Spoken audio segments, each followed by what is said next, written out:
আল্লাহু আল্লাহু রে মন আল্লাহ করো জপনা আল্লাহু আল্লাহু রে মন আল্লাহ করো জপনা আল্লাহ আল্লাহ আব্বা জোরে কও জিকির করো কলব জিন্দা হয় দিলের ময়লা পরিষ্কার হয় আল্লাহ আল্লাহ আল্লাহ আল্লাহ আল্লাহ আল্লাহ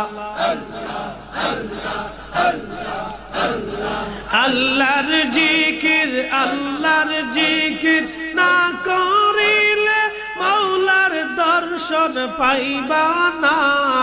আল্লাহু আল্লাহু রে মন আল্লাহ করো জপনা আল্লাহ